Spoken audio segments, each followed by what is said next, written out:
अब सऊदी अरब और हुथी में बड़े तनाव को लेकर खबर आई, जहां हुथी ने सऊदी अरब के नजरा में हमला किया है। सऊदी अरब के 11 नागरिक इसमें घायल हुए हैं। सऊदी अरब ने खतरे की चेतावनी भी दी है।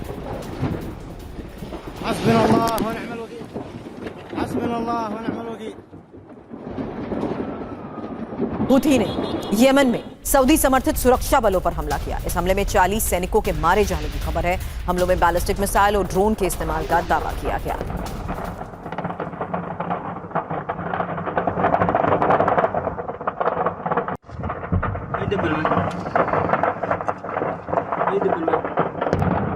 अब हमलों के बाद सऊदी अरब यमन सीमा पर अपनी सैन्य तैयारियां भी बढ़ा रहा है। 2022 की युद्ध विराम के बाद सबसे गंभीर सैन्य तनाव, और अमेरिका ने हुथी हमलों की निंदा करते हुए उन्हें क्षेत्रीय अस्थिरता बढ़ाने वाला बताया है। तेल आपूर्ति और समुद्री व्यापार को लेकर ग्लोबल बाजार में भी चिंता बढ़ चुकी है। सऊदी शेयर बाजार पर भी बढ़ते तनाव का नकारात्मक असर देखा गया है। जवाबी कार्रवाई होती है तो यमन मोर्चे पर फिर संघर्ष शुरू हो सकता है।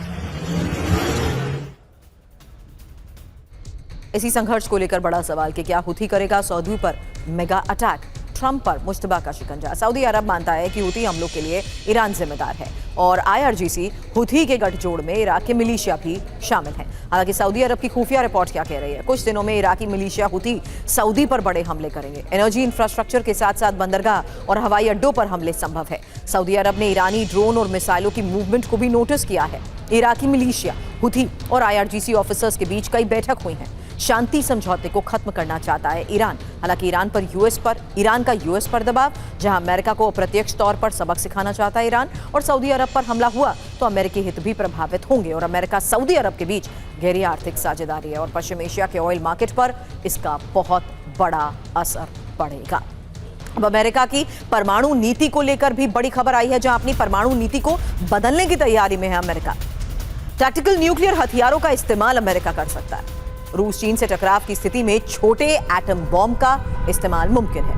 NBC न्यूज के हवाले से अमेरिका की बदलती परमाणु नीति को लेकर क्या दावा किया जा रहा है, सुनिए खबर। जहां अमेरिका से बड़ी खबर आई, बदल गई परमाणु नीति, क्योंकि अमेरिका की परमाणु नीति बदलने को लेकर रिपोर्ट में दावा किया गया। जहां रूस चीन से तनाव होने पर यह नीति बदलेगी और अमेरिका छोटे एटम बॉम्ब का इस्तेमाल कर सकता है। कम दूरी के टैक्टिकल न्यूक हथियारों के इस्तेमाल को लेकर दावा किया जा रहा है। पेंटागन के नीति प्रमुख एल्ब्रस कोल भी समीक्षा कर रहे हैं। विरोधी के हमले से पहले अमेरिका इस्तेमाल कर देगा। अब ये भी जानिए कि आखिर टैक्टिकल न्यूक्लियर हथियार होते क्या हैं। कम क्षमता और कम दूरी वाले परमाणु हथियार, इसमें पूरे शहर को निशाना नहीं बनाया जाता, सीमित सैन्य लक्ष्य के लिए इस्तेमाल किया जा सकता है। हालांकि सीमित युद्ध क्षेत्र या सैन्य ठिकानों को निशाना बनाया जा सकता है। अब IDF ने दक्षिणी लेबनान पर हमला किया। आज तस्वीरें सामने आई जहां हिजबुल्लाह के हथियार भंडार पर अटैक हुआ और 2 इजरायली सैनिकों की मौत के बाद यह हमला हुआ। दोनों सैनिक दक्षिणी लेबनान के माजदल में विस्फोट की चपेट में आ गए थे। 4 बाकी इजरायली सैनिक गंभीर रूप से घायल हुए हैं। जून में हुए युद्ध विराम के बाद पहली बार इजरायल के सैनिकों की मौत की खबर।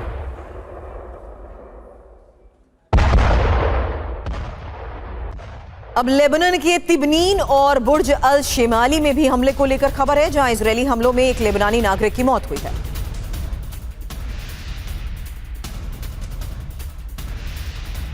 हमला तायरे शहर पर भी हुआ। लेबनान के तायरे शहर पर हमले की तस्वीर देखिए। हवाई हमले में एक घर तबाह हो गया।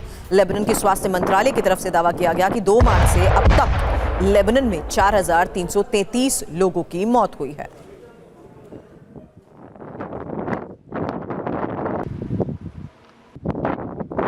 हमलों के बीच ही लेबनान इजरायल में वार्ता भी जारी है। अमेरिका की मध्यस्थता में युद्ध विराम वार्ता और दोनों देशों के बीच 7वें दौर की वार्ता।